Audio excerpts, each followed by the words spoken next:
ચાલો, good morning students. આપણે કાલે વાત થઈ હતી એ પ્રમાણે BCom 5 ઇંગ્લિશમાં રેશિયોના જે યુનિવર્સિટીના દાખલા છે એ આપણે સ્ટાર્ટ કરી રહ્યા છીએ.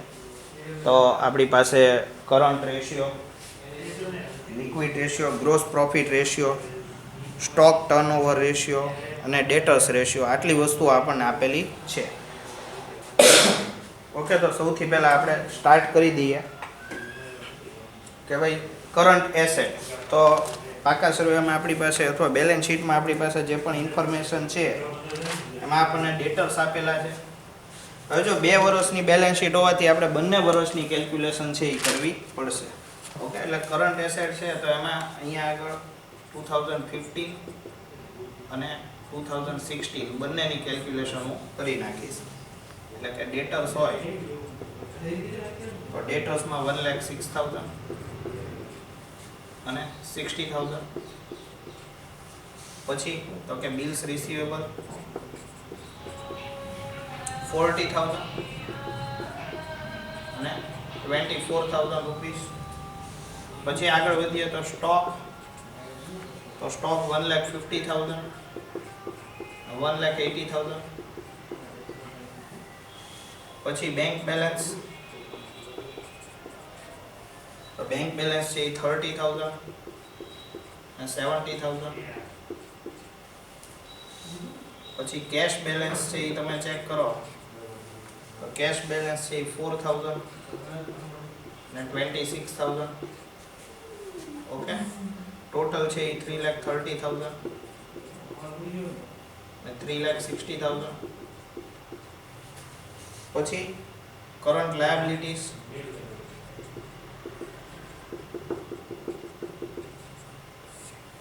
કરંટ લાયબિલિટીઝમાં આપણી પાસે ક્રેડિટર્સ 60,000, 70,000. બિલ્સ પેયેબલ 20,000, 50,000. Bank overdraft 20,000, 40,000. આગળ વધો તો આઉટસ્ટેન્ડિંગ એક્સપેન્સ, આઉટસ્ટેન્ડિંગ એક્સપેન્સ છે 10,000, 20,000. ઓકે, એટલે 1,10,000, 1,80,000. ઓકે, હવે તમે આમાં ચેક કરવા જાઓ તો આપણી આગળ બધો ડેટા તૈયાર થઈ ગયો કે ભાઈ કરંટ એસેટ, કરંટ લાયબિલિટીઝ બધી વસ્તુ આવી ગઈ. હવે આપણે શું કરવાનું રહે તો કે ઓનલી આપણે અહીંયા આગળ ફોર્મ્યુલા છે એમાં સૌથી પહેલાં તો 2015 છે તો એનો રેશિયો આપણે ફાઇન્ડ આઉટ કરીએ તો એમાં કરંટ એસેટનો ટોટલ હતો 3,30,000, કરંટ લાયબિલિટીઝનો ટોટલ હતો 1,10,000. સેમ વે ઇન 2016 3,60,000 એને ડિવાઇડેડ બાય 1,80,000. તમે રેશિયો ચેક કરો તો 3:1 2:1 આ રીતે આપણો આન્સર છે એ મળી જતો હોય છે. ઓકે, હવે સપોઝ તમારે આગળ જે રેશિયો પૂછેલો છે એ છે લિક્વિડ રેશિયો. એના માટેની જે કોમેન્ટ્સ લખવાની હોય એ મેં તમને પીડીએફમાં મોકલી દીધી છે. હવે તમે અહીંયા ચેક કરવા જાઓ તો અહીંયા આગળ મારે લિક્વિડ એસેટ જોતી હોય તો અહીંયા જે સ્ટોક છે એને મારે કન્સિડર કરવાનો નથી. એટલે કે ટોટલમાંથી સ્ટોક માઇનસ થઈ જાય અને અહીંયા કરંટ લાયબિલિટીઝમાંથી શું માઇનસ થઈ જશે? Bank overdraft. ઓકે, એટલે તમે આમાં ચેક કરવા જાઓ તો અહીંયા ને અહીંયા તો હું લિક્વિડ રેશિયો છે ફાઇન્ડ આઉટ કરી નાખું છું.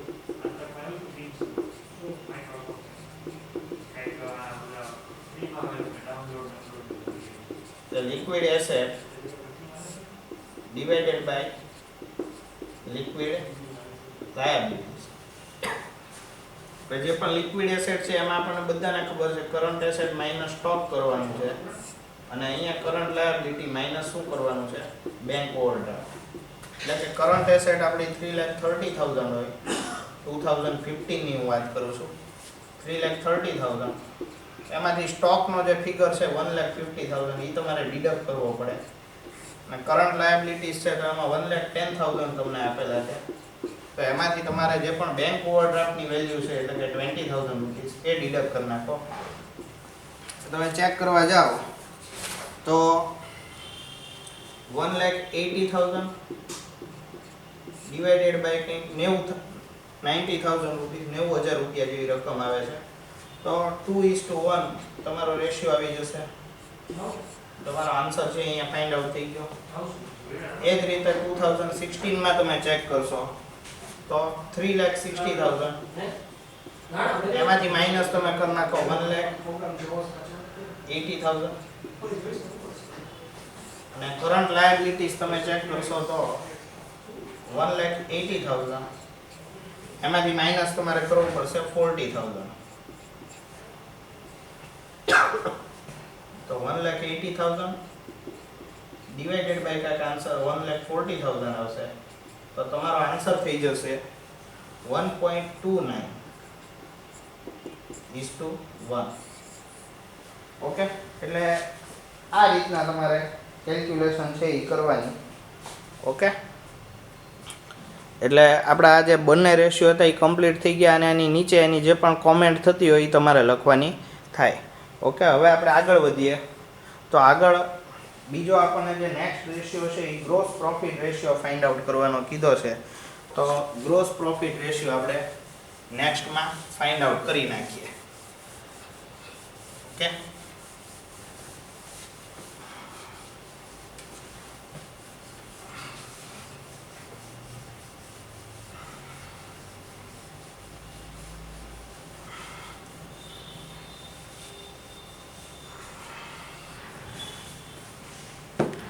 નેક્સ્ટમાં તમે ચેક કરશો તો તમારી આગળ gross profit ratio find out કરવા માટે એક ફોર્મ્યુલા છે કે ભાઈ gross profit is equal to sales minus COGS એટલે કે કોસ્ટ ઓફ ગુડ્સ સોલ્ડ.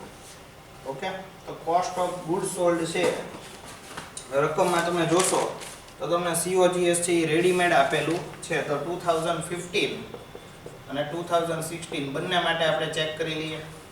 ભાઈ 2015 છે તો એમાં 7,30,000 તમારું સેલ આવે છે અને 2016 માટે આવે છે 4,38,000 તમારું sales. Okay, out of that તમે COGS એમાં માઇનસ કરો છો તો કે આવે છે 4,38,000 એટલે કે આપણો ફાઇનલ ગ્રોસ પ્રોફિટ આવે છે એ છે 2,92,000 અને તમે ચેક કરશો તો COGS આપણું જે છે 2016 માટે 2,92,000 એને તમે ચેક કરો તો 1,46,000 આવે છે. હવે આપણે ગ્રોસ પ્રોફિટ રેશિયો ગોતવાનો છે GPR, તો gross profit divided by sales multiply by 100 આ રીતના તમારે ફાઇન્ડ આઉટ કરવાનું હોય. તો જે પણ 2015 માં જે તમારો ગ્રોસ પ્રોફિટ થાય એ થાય 2,92,000 રૂપીસ. ઓકે, અને 2016 માં તમારો ગ્રોસ પ્રોફિટ છે એ છે 1,46,000 ડિવાઇડેડ બાય સેલ્સ એટલે કે 7,30,000. ત્યાં તમારો આન્સર આવી જાય છે 40%. ઓકે, અને અહીંયા આગળ તમારે 4,38,000 આન્સર આવે છે. મલ્ટીપ્લાય બાય 100 કરો, અહીંયા પણ 100 કરવાનું રહી ગયું છે, જોઈ લેજો. ઇન્ટુ 100 કરો એટલે 33.33% આવશે આન્સર. એટલે વેરી ઇઝી. જે રીતના આપણે કેલ્ક્યુલેશન કરતા આવ્યા છીએ એ જ પ્રમાણે આપણે આમાં ગણતરીઓ કરવાની છે. બીજું કંઈ આમાં એક્સ્ટ્રા આપણને આપેલું નથી. હજી આગળ આપણે સ્ટોક ટર્નઓવર રેશિયો અને ડેટર્સ રેશિયો છે એ આપણે કમ્પ્લીટ કરવાનો છે. ઓકે, તો એક વખત અહીંયા આગળ જોઈ લઈએ. જુઓ, આ રીતે ગ્રોસ પ્રોફિટની ફોર્મ્યુલા. ઓકે, આ ખ્યાલ જ છે એટલે એમાં કાંઈ. ઓકે, ચલો આપણે આગળ વધીએ.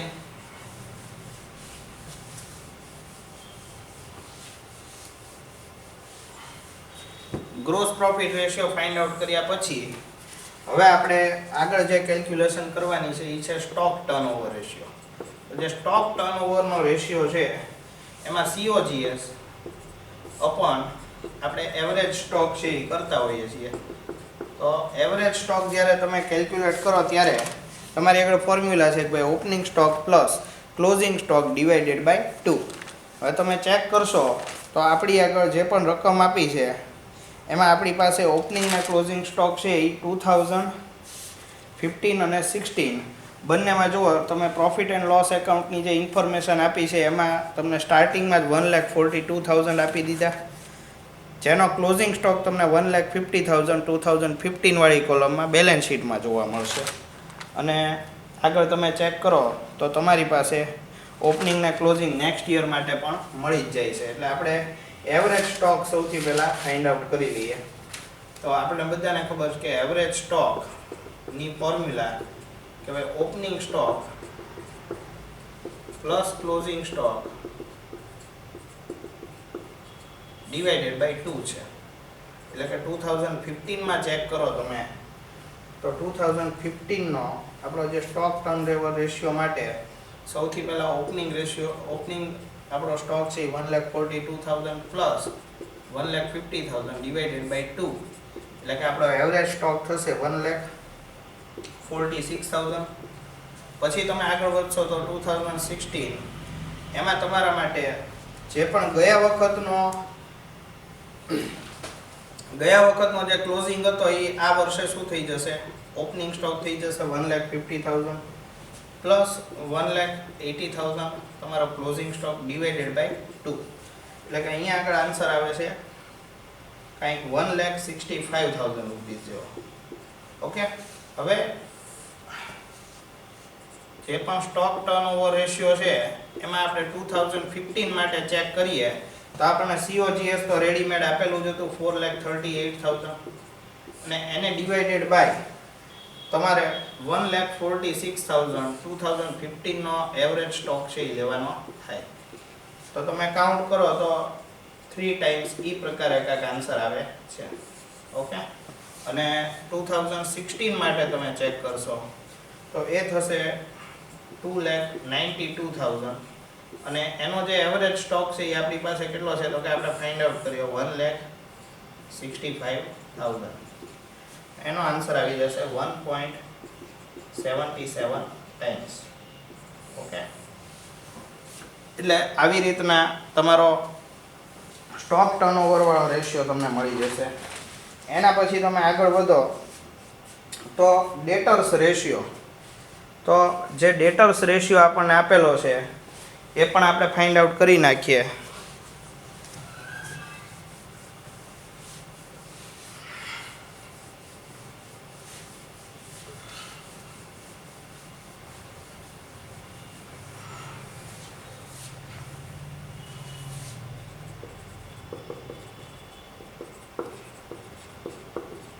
તો એમાં આપણી પાસે ડેટર્સ